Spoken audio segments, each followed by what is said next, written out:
A major move could be incoming for this Boston Red Sox organization, as it seems like there is a reliable pitching option out on the unrestricted free agent market. I'm here to break down the newest name and how Kolby Allard could be a reliable option for this Red Sox organization, just to add another complementary arm in the bullpen. We'll break down who Allard really is and how he could benefit from being in this Red Sox organization, and really how the Red Sox could benefit from having him in their organization. We'll break down all of that on this episode of Red Sox Digest, but first, please do remember to scroll down and smash that subscribe button if you're a part of the near 90% watching this video not currently subscribed to the channel. We do appreciate it, but now let's get to it and break down. Should the Red Sox take a chance on this young man? And if you don't know who he is, his name is Kolby Allard, and he has jumped around from very good team to very good team before ending with the Cleveland Guardians, who just DFA'd him. Now, this happened just a few days ago.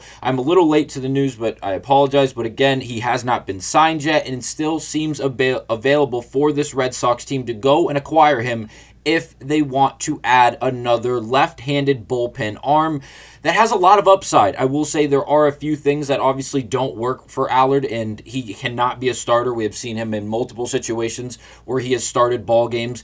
Not specifically this year, but over the length of his career, he hasn't been great in the starting position. But when he is used as a relief guy, he has been pretty good. He's had some ups, he's had some downs. But for the most part, especially this season, he's been pretty damn good. Now, if you look at his Baseball Savant page, it doesn't say that. But you'll understand why I'm making this case in just a second.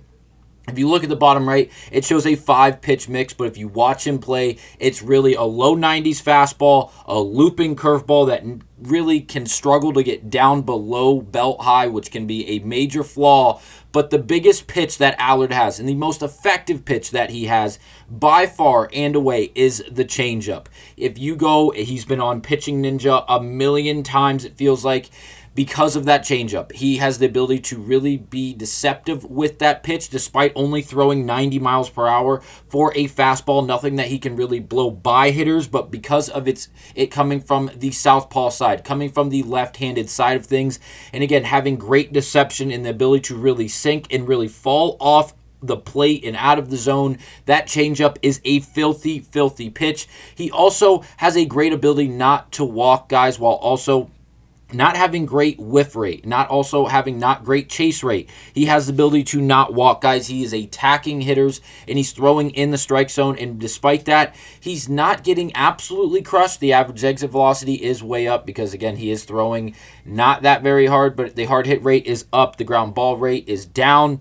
Very interesting. I don't know if this really tells the whole story. I wouldn't say it does. The yellow box, or the yellow column, I should say, is highlighted. That is the year we are currently in, and the numbers he has posted up to this point in the year for the Cleveland Guardians. He has 2 wins, 0 losses, and a 2.55 ERA, and he has slipped a little bit. If you look back in the mid stages of June, that is when things were really working for Kolby Allard. Even the Phillies tailgate on Twitter, a fan page of the Phillies organization, someone that he used to pitch for back how many years ago? Just last year in 2024, Kolby Allard did pitch for the Phillies, and he was pretty damn good. Now, up to this point, when they made this tweet on June 18th, through 27 2/3 innings pitched, he had given up 31 hits, 6 earned runs, 4 walks, 12 Ks, 1 home run, posting a 1.95 ERA and a 1.26 whip. Overall, those are phenomenal numbers. And yes, you may say he's giving up more hits than he's actually played innings. He's not striking out a lot of guys. But he's not giving up a lot of runs. He's not giving up a lot of hard hit balls in the sense of extra base hits and losing balls over the fence via home run. And he's also not walking guys. It's a weird collection of things that are going on, but it has worked, at least up to this point in the year, for Kolby Allard. I think as a left-handed option to throw into this bullpen for the Boston Red Sox, I don't know if it would really necessarily be a bad thing. Yes, if you bring him in, you let him pitch a AAA start before pulling him up to the MLB level, and he just simply gets shelled, and he's not going to be that guy for the Red Sox, just DFA him. You don't have to hold on to him. You don't have to maintain him. You don't have to give him the keys to the bullpen. You don't have to make him a closer. Just throw him in there in an inning of relief where he could really find a good situational matchup, maybe seeing a lefty or two in the three batters that he faces in that inning, and I could see how he could be a great benefit to this Red Sox organization. Obviously, you do have Aroldis Chapman, who is the closer of this Red Sox team, and he comes of the left-handed variety. But outside of that, you have Justin Wilson, you have Bernie, you have Chris Murphy. Those guys are being used in relief. Aroldis is not really being used in relief. He's being used in closing situations. I feel like this could be another reliable left-handed option we could see in relief, possibly not high-leverage relief moments, but again, coming in, collecting an inning of work, maybe 4 outs depending on the situational matchups, and he could collect outs for this Red Sox team, and at least if he's not striking out a bunch of guys, at least getting ground balls to get out of innings, and just really being a contributing factor, especially relying on that changeup and, again, facing lefties with that left-handed southpaw delivery. Now, it would only benefit the Red Sox. You can't have enough pitching, whether it's now, whether you're in October, regardless of the situation. You can never have too much pitching. And if the Red Sox could bring him into this organization, allow him to adapt and learn amongst players like Garrett Crochet, and if you want to focus on non-starters, players that he'd be surrounded with, Aroldis Chapman, Justin Wilson, Bernie, Chris Murphy, all lefties, obviously, and then you have other established relief guys like Garrett Whitlock, like Jordan Hicks, who is one of the newest additions to this Red Sox organization. But again, he was brought in, he was in San Fran. He was being used as a hybrid type of guy in the sense that he could start games. He would also be used in relief. He came to Boston, and the Red Sox said, you are a reliever. You are not going to start games. You will be a high-leverage reliever. And it seems like it's working out up to this point in the year, which is great to see. But again, more notable names that have been around the MLB who have been playing baseball at a high level for a long time at an effective rate that Kolby Allard could simply learn from and develop from, as well as all the guys in the pitching staff and in the organization that really help and develop these guys once they're in the organization. I think it's worth taking a chance. And I know the numbers don't jump off the page at you, especially from this Baseball Savant page.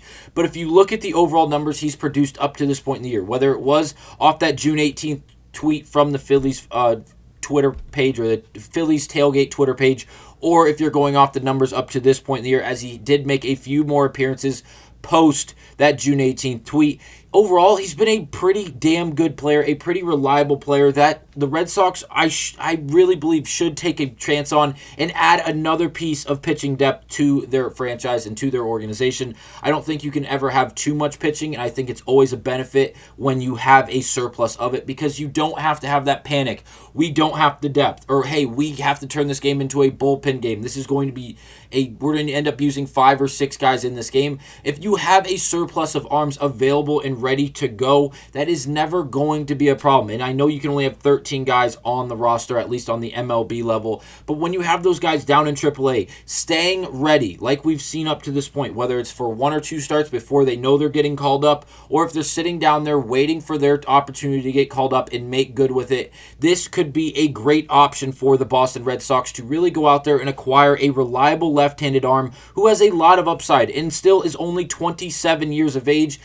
He could have a long career out in front of him, and really it could be one mechanical issue that is able to be fixed, where he can then quickly develop and become one of the better relieving arms for the Boston Red Sox. Let me know down below what your overall opinions are on this young man, and if you think his changeup could get him an opportunity with this Boston Red Sox organization. Thank you guys for watching, and I will see you guys on the next episode of Red Sox Digest.